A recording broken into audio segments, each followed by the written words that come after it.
Hello friends, வணக்கம் and welcome back to my channel. இன்றைக்கி நம்ம சேனலில் ரொம்ப ஹெல்த்தியான ஒரு பிரேக்ஃபாஸ்ட் ரெசிபி எப்படி பண்ணுறதுன்னு பார்க்கலாம்.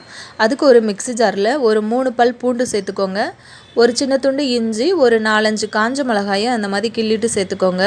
இப்போ ஒரு அரை கப் அளவுக்கு பச்சை பட்டாணியை வந்து வாஷ் பண்ணி நான் வந்து எடுத்து வச்சுருக்கேன். பச்சை பட்டாணி வந்து எப்போவுமே நம்மளோட டிஃபனில் இருக்கிற மாதிரி பார்த்துக்கோங்க. டிஃபனுன்னு இல்லை, எப்போவுமே நம்மளோட சாப்பாட்டில் எந்த நேரமாக இருந்தாலும் பச்சை பட்டாணி வந்து சேர்த்துக்கிறது உடம்புக்கு ரொம்பவே ஆரோக்கியம். இந்த மாதிரி நல்லா கொரகொரப்பாக அரைச்சி எடுத்துக்கோங்க. ரொம்ப ஃபைன் பேஸ்ட்டாக வேண்டாம், இந்த மாதிரி கொரகொரப்பாக இருக்கிற மாதிரி பார்த்துக்கோங்க.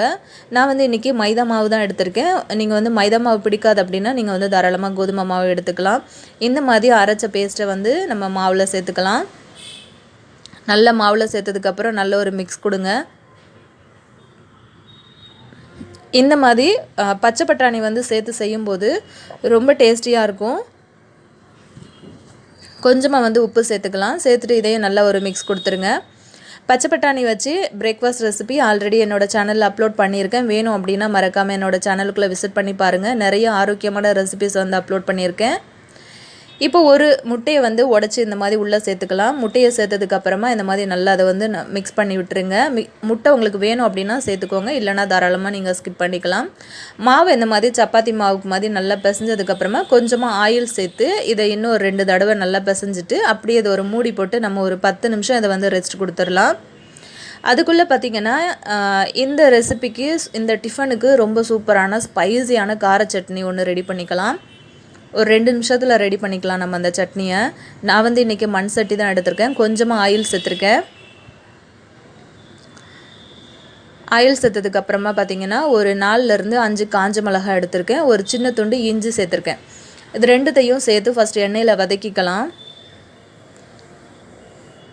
வதக்குனதுக்கப்புறம் பார்த்திங்கன்னா ஒரு 4 தக்காளி சேர்த்துருக்கேன். சின்ன சின்ன தக்காளியாக ஒரு 4 தக்காளிக்கு ஒரு வெங்காய கணக்கு வந்து சேர்த்துருக்கேன். பெரிய வெங்காயம் வந்து ஒரு வெங்காயம் சேர்த்துருக்கேன். 4 சின்ன தக்காளி சேர்த்துருக்கேன். இது எல்லாத்தையுமே நல்லா வந்து வதக்கி விட்டுக்கலாம். ஒரு 2லேருந்து 3 நிமிஷத்துக்கு நீங்கள் வந்து வதக்கி விட்டுட்டு ஒரு மூடி போட்டு மூடி வச்சுருங்க. ஒரு 2 நிமிஷத்தில் வந்து நல்லா அது வெந்துடும். இப்போ இந்த சட்னிக்கு தேவையான அளவுக்கு உப்பு சேர்த்துக்கலாம். 2-3 மல்லி இலை பீசஸ் வந்து நான் வந்து சேர்த்துருக்கேன். சேர்த்துட்டு இதை நல்ல ஒரு ஃபைன் பேஸ்ட்டாக அரைச்சி எடுத்துக்கலாம். இப்போ இந்த சட்னியை வந்து நம்ம தாளிச்சிக்கலாம். கொஞ்சமாக கடுகும் கருவேப்பிலையும் சேர்த்துருக்கேன். அவ்வளோதான். இந்த சட்னியை தாளித்து அதோட அந்த பச்சை வாசனைலாம் போகிற வரைக்கும் நல்லா அந்த வதக்கி விட்டுட்டு அதை வந்து தனியாக எடுத்து வச்சுக்கோங்க.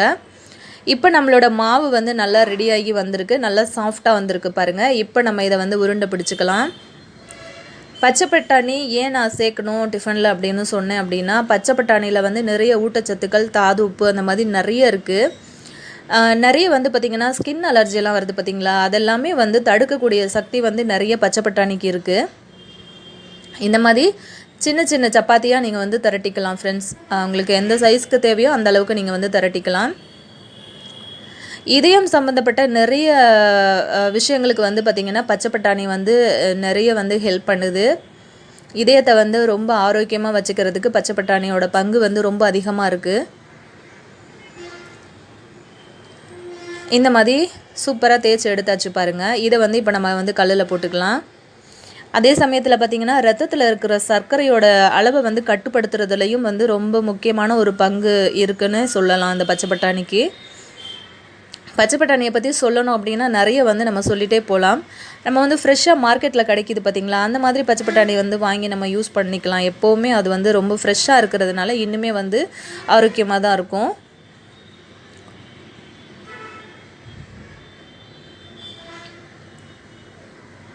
பாருங்கள் ஃப்ரெண்ட்ஸ், அவ்வளோதான். இந்த மாதிரி சேர்த்துட்டு நீங்கள் நல்லா ஆயில் சேர்த்துக்கோங்க. இது அப்படியே வந்து ஆயில் சேர்த்துக்காமல் நீங்கள் சுக்காவாக செய்கிறதா இருந்தாலும் நீங்கள் பண்ணிக்கலாம். அப்படி இல்லைன்னா லேசாக வந்து ஆயில் தடவி பண்ணிக்கலாம். எப்படி செஞ்சாலுமே ரொம்ப டிஃப்ரெண்ட்டாக ரொம்ப டேஸ்டியாக இருந்தது. நிஜமாகவே வீட்டில் வந்து சாப்பிட்டுட்டு ரொம்ப சூப்பராக இருக்குதுன்னு சொன்னார். என் ஹஸ்பண்ட் கூட சொன்னார் ரொம்ப சூப்பராக இருக்குது அப்படின்னு சொன்னார். அதனால தான் தைரியமாக நான் இந்த ரெசிபியை வந்து போஸ்ட் பண்ணுறேன். கண்டிப்பாக ட்ரை பண்ணி பார்த்தீங்க அப்படின்னா மறக்காமல் எப்படி இருந்தது அப்படிங்கிற ஃபீட்பேக் வந்து கொடுங்க கமெண்ட்டில்.